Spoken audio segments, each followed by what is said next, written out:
So, as you've seen from the story of Joseph, Joseph's life is full of absolute highs and then a lot of lows. And I'm not going to build it to show you that there's a few in-betweens where life doesn't seem quite so bad. He's not in the pit, but I'm sure it's not perfect. Now, today there are many bits we could think about in the story of Joseph. There's loads of stuff going on, but we're going to think about one particular bit today. But to start with, I want to tell you a story about these two people. Sorry, the picture's not great of them. About 10 years ago, they were going to go on a walking holiday with their grown-up son. And both of them are big walkers. They love walking. But just before the holiday, the guy in the picture, the man, he got ill. And it meant that they'd still be able to go on holiday, but there was no way they were going to manage walking 10 to 16 miles every day. So their grown-up son said, "Do you remember last year we went on a day trip to this island? Why don't we go for a whole week for that island? We can just relax on the island. You won't need to do lots of walking." So they went for a week to this island.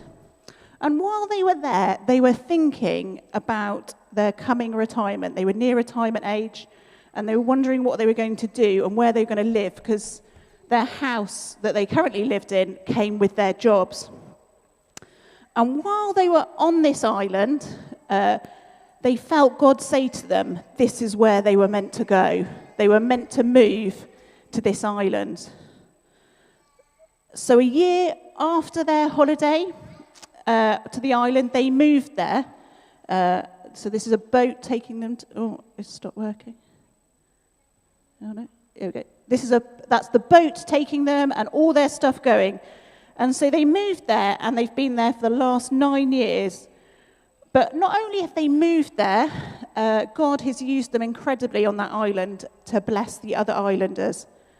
Now, when they couldn't go on their holiday, they were really disappointed. It's what they'd planned, and it's what they, were really looking forward to. But amazingly, going somewhere different, God transformed their lives for the better. And if we go back, by the way, those are my mum and dad. And they now live ridiculously 4 hours by boat from the mainland. But it's amazing what God does. So I want to read to us a little bit from the end of the Joseph story, right at the end of the story. So his family, including his dad and all his brothers and all their family, have moved to Egypt. And just after their fathers died, their brothers send them a message. So I'm just going to read that little bit to you now. So they sent Joseph a message. Before his death, your father gave this command. Tell Joseph, forgive your brother's sins, all the wrongdoing they did to treat you very badly. Will you do it? Will you forgive the sins of the servants of your father's God? When Joseph received the message, he wept. The brothers threw themselves on the ground before him, and he said, "We'll be your slaves." Joseph replied, "Don't be afraid. Do I act for God? Don't you see, you planned evil against me, but God used the same plans for my good. As you will see all around you right now, life for many people. Easy now. You have nothing to fear. I'll take care of you and your children." He reassured them, speaking with them in heart to heart. You see, Joseph's life had definitely been incredibly hard in places. For instance, let's just look at one area in his life when he was in prison, far away from his family. And he hadn't actually done anything wrong. He'd actually done the right thing and stuck up for what was right. But he'd found himself in prison.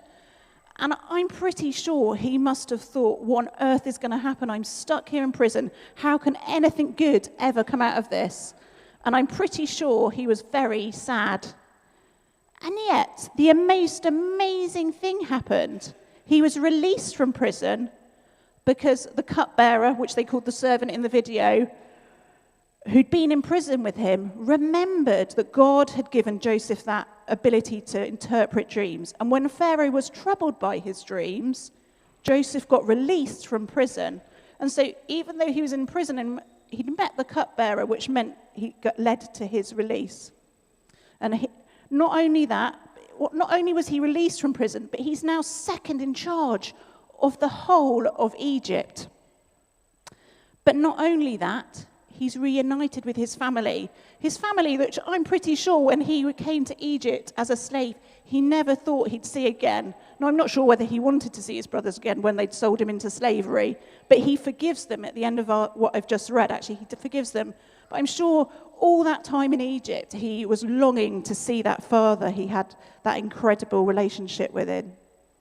You see, Joseph's awful situation, when I'm sure he was in that, I bet he wondered what good could ever happen. And yet God used that bad situation and turned it around for good, not only for Joseph, but for all of those people in Egypt who would have starved if Joseph hadn't done what he had done.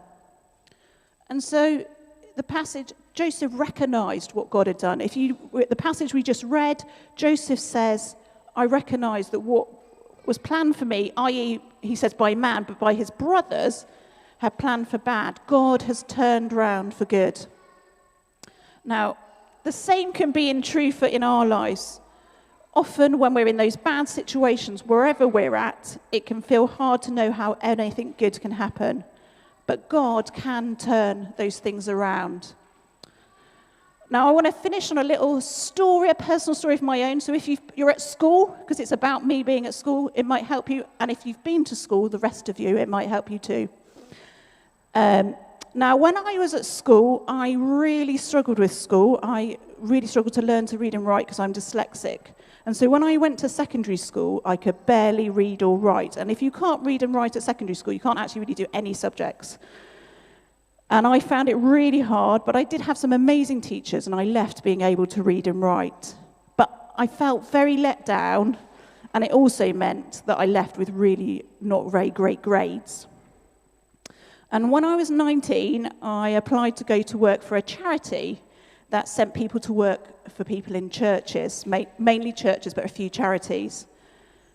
But after the interview, they said, we're sending you to Peckham to work for a charity, a Christian charity that teaches children in primary school how to read and write. And I was kind of a bit disappointed because I assumed I was going to work for a church. But the moment I got off that train in Peckham, I knew I was in the right place. And all those years of struggling at school meant that those children I worked with, I knew exactly how they felt, and I knew how to help them. And I knew when they were struggling what it felt like to be them. And so God used that really difficult situation in my life so that I could help those children. And not only that, but I worked for that charity for 3 years. I stayed in Peckham for the next 21 years. And I ended up working for a church there eventually. And I got married and I had my kids. God turned a situation when I was a child and used it for the good of other people. Now, it's really easy for me to stand up here in hindsight and say that. It wasn't easy in that situation. And I think if any of us at the moment are going through hard things, it can see where can God be in this. But I want to encourage us today that we have a God we can rely on and a God that we can take any of those situations in our lives to. Joseph could never have foreseen what happened in his life and how his life was transformed. And yet he trusted God. And so I want to say to us today that wherever we're at, if we're having a hard time, maybe at school, maybe in a relationship, in family, in work, wherever we find ourselves, that I would love us to be able to pray for you. And I know we're going to do some prayer in a minute, but please don't go away feeling like that. And one of us would absolutely love to pray for you.